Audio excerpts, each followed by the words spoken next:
Back on Inside Tennessee with the two candidates for Knox County Sheriff who are both Republicans. John North. Former Sheriff Jones, just a quick follow-up to what we talked about in the first block.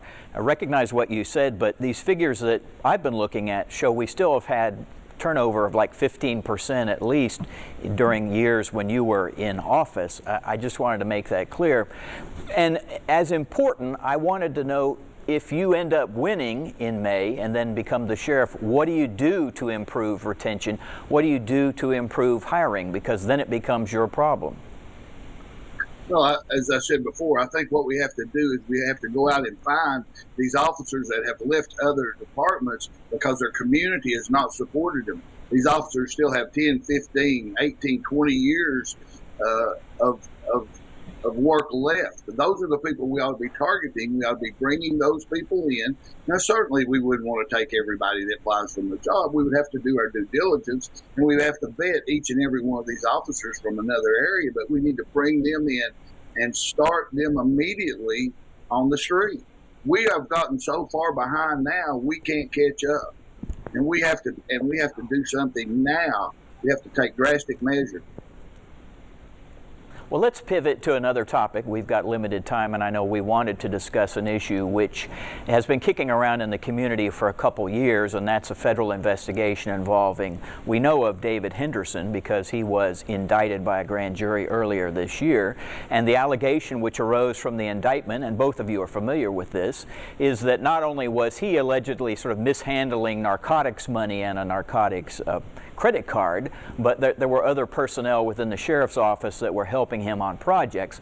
And Sheriff Jones, you know where I'm going with this. You're not explicitly mentioned, but you are alluded to as the then former sheriff within the 2016-17 time period. You're not mentioned by name, but you are mentioned in there. And so we need to address this issue, if we could, about this, what's been raised in this federal indictment about what you might have known or what might have been going on, and it gives you a chance to clarify from your perspective. So can you do that? Absolutely, and I can tell you what I know. I know that this investigation was initiated by the Knox County Sheriff's Office. It was initiated after I had talked about running for sheriff with you. It's lasted over a period of 2 years. There's been allegations that information was leaked, and obviously not for my benefit. There has been, like you said, other officers involved that still work at the sheriff's office. As a matter of fact, one of them has even been promoted since this happened.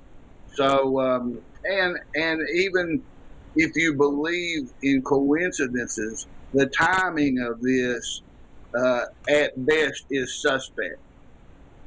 And also, there are allegations in the indictment itself that are just not factually correct.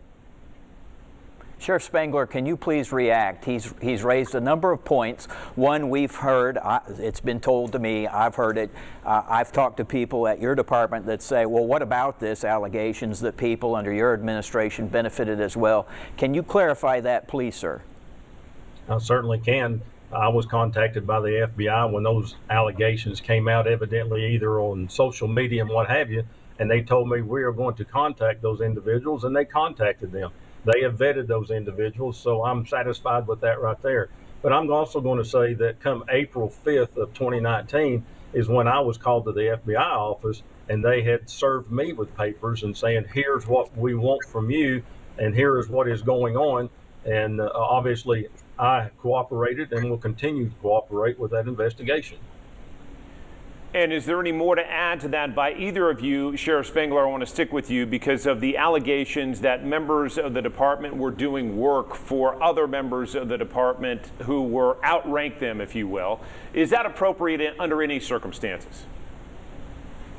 I think when you have people that are helping each other, I don't. It depends on how it's directed and whether they're on duty, getting paid, and things such as that. You've got to look at the whole totality of it. And like I said, you know, when they come to me and say that we want to talk to those individuals, as I said, have at it.